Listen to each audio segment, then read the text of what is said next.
Hello guys, welcome to this wonderful video. आज की video हमारी होने वाली है नीट 2024 के ऊपर।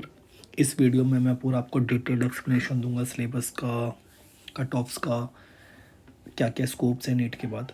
तो इस वीडियो को एंड तक देखना।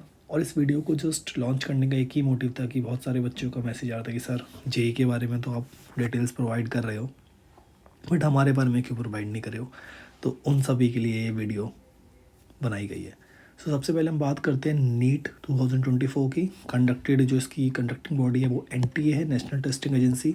आपको इस वेबसाइट पे जाके सारी डिटेल्स देखने को मिल सकती हैं। और यही जो वेबसाइट है वो आइडेंटिफाइड और सर्टिफाइड है, क्योंकि बहुत सारी फेक एलिगेशंस भी एनटीए पे लगाई जाती हैं कि डिटेल्स प्रोवाइड नहीं करते। तो आप इस पे जाके चेक कर सकते हैं।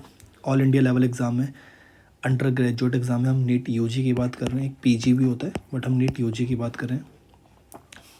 इंडिया में मेडिकल एंड डेंटल कॉलेजेस को एक्सेप्ट करते हैं।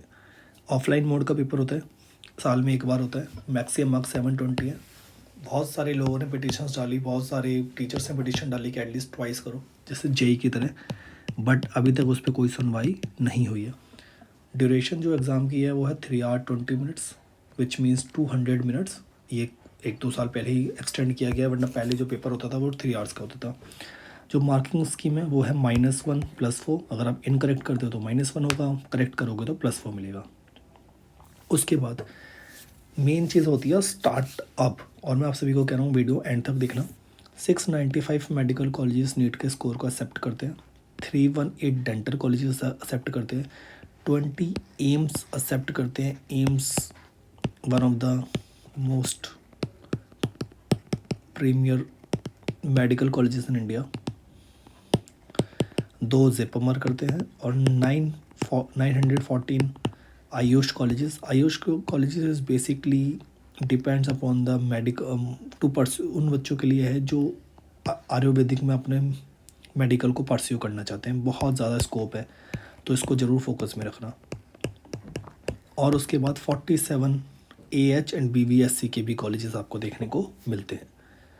एलिजिबिलिटीज़ क्या है, आपका इंडियन हो या फिर आप एनआरआईज हो, पीआईज हो, पीआईओज हो, ओसीआईज हो।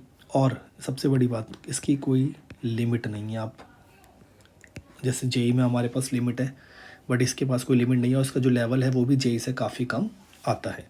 17 ईयर से आपकी एज होनी चाहिए up to 31 December.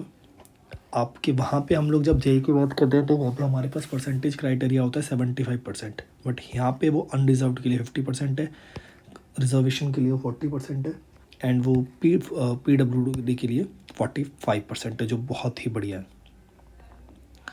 Compulsory subject आपके पास क्या होना चाहिए, फिजिक्स होना चाहिए, केमिस्ट्री होना चाहिए, बायोलॉजी होना चाहिए, बायोटेक होना चाहिए, या फिर इंग्लिश होना चाहिए। तो ये सारे सब्जेक्ट्स आपके पास होने चाहिए। एमबीबीएस में अब बात करते हैं सीट्स के बारे में। तो जो टोटल सीट्स है एमबीबीएस में वो 106,333 हैं, जिसमें 55,468 गवर्नमेंट इंस्टीट्यूशन में है और 50,868 प्राइवेट या फिर जो मेडिकल सर्टिफाइड कॉलेजेस हैं उनके पास है। एम्स में और जिपर में आपको टोटल मिला के रफली अराउंड 2,300 सीट्स मिलेंगी, जो बहुत ही कम है। और एक और चीज़, 22 lakh students appeared for NEET 2023। तो आपका कंपटीशन 22 लाख बच्चों से है। अपीयर्ड फॉर नीट 2023, तो कंपटीशन रेशो भी बहुत हाई है।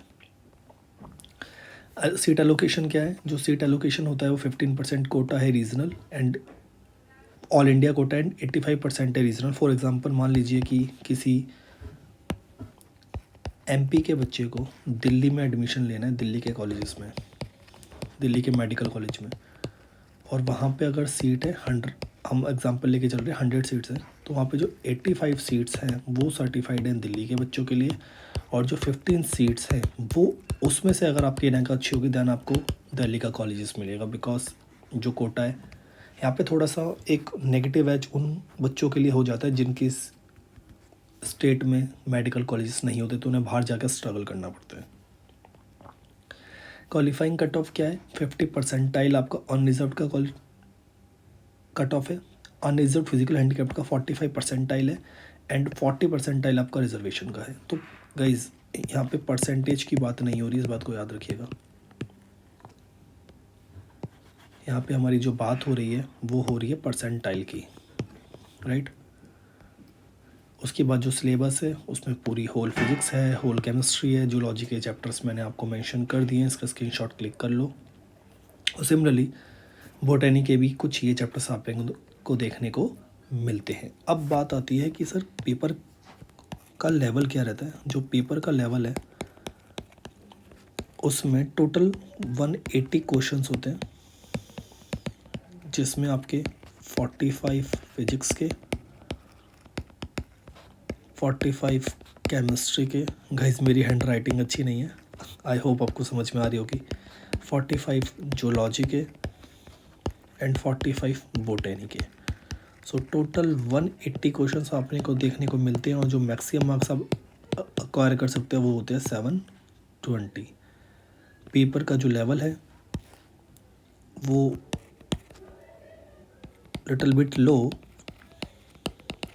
एज कंपेयर टू जेई, और 90% of the question based on NCERTs. So particularly biology और केमिस्ट्री में आपको स्ट्रिक्टली रिकमेंड करूँगा स्टिक टू द NCERT। अगर आपने NCERT अच्छे से कर ली देन आपकी रैंक आने वाली है। फिजिक्स में कुछ टॉपिक्स हैं जहाँ से बाहर से क्वेश्चन देखने को मिलता है, बट वो कुछ ही है, मतलब अगर हम कहेंगे वो 10% ही ऑफ द टोटल पेपर होगा इन केस ऑफ फिजिक्स। सो आपको NCERT के ऊपर बहुत फोकस करना है, पर्टिकुलरली नीट के लिए। बट जेई में ऐसा नहीं होता, जेई में जो पैटर्न होता है वो बदल जाता है, जो लेवल है वो बदल जाती है।